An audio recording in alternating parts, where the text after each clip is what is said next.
Of course, Spurt Watts is in charge of the defense, but when he says we, he means the entire team. Julia Lopez joins us now. There's definitely a we on offense, and we saw last week how the Dogs came together to replace the injured Netane Muti, didn't we? Oh yeah, definitely did. Well, at practice this week, Fresno State's offensive line coach Ryan Grubb said the O-line, quote, epitomizes what football should be. Selfless play, playing together, counting on one another, and this year's offensive line is definitely living up to that.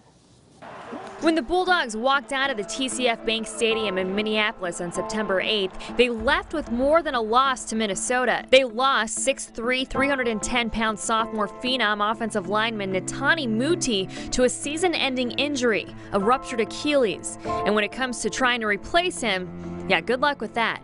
You don't replace Netane Muti, you just don't. He's a special player. He's one of our leaders. He's an emotional leader. You know, he's very strong, very competitive. Highly aggressive. You're with these guys all the time. Is Muti still out there being vocal with his teammates and stuff? Like, how is he dealing with this injury? Amazing. The kid is very mentally strong. He's absolutely been involved. He's still at meetings, going through all the film, doing all the work, and then you'll see him by almost every drill, watching, you know, encouraging, talking, staying involved. Absolutely. He's pretty rare that way. You know, you're always going to miss Muti, but you know, it's next man up, and we have good people in those positions to take over. It's a thing that you always have to be ready for, but you don't wish upon any of our teammates.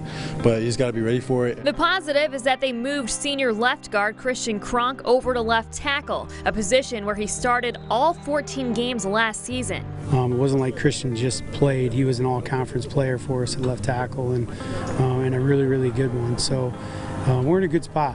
Left tackle is a big role for, especially having a right-handed quarterback with like a Marcus, but so yeah, but like I'm used to it, so I just had to get back to all my technique and fundamentals. And it's always a good sign when you have the backing from your quarterback. You got to have a lot of trust in that guy on your blind side. So I mean, I trust Cronk a lot. So he did it all for me last year. So definitely, I wasn't hesitant at all once he went out there. And with Cronk back at left tackle, junior Nick Abbs slides in at left guard, a transfer out of Fresno City College. I feel like Nick was pretty nervous, but I told him not to worry about me. He was going to be okay.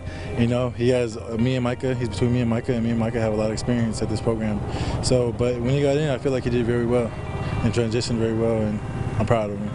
And as far as how good the Bulldogs offense can be this season, and I feel like we're just scratching the surface to being close to how good we can actually be this year. The more dominant our run game can become, open the outside up for guys like Keyshawn and Jameer and those guys, we could be pretty dangerous. So sky's the limit. We were at that game. It was awesome to see them. Well, the cool thing about Cronk and Abbs is that they're both JUCO transfers, and you heard Abbs is out of Fresno City and Cronk went to Riverside City College. So they definitely play with a little bit more of a chip on their shoulder, and they definitely have a lot in common in that way. One of the things that Cronk said that we didn't have time for in the piece, we asked him how many meals a day does he eat? Because you think linemen, they're always eating. He says he only eats 2 meals a day. They're big meals, but he only eats 2 meals a day. Were you surprised by that? Well, no, after he said that he has 4 plates full every meal. Yeah, so, that's the thing. He eats a lot, but just 2 meals a day. Thanks very much, Julia.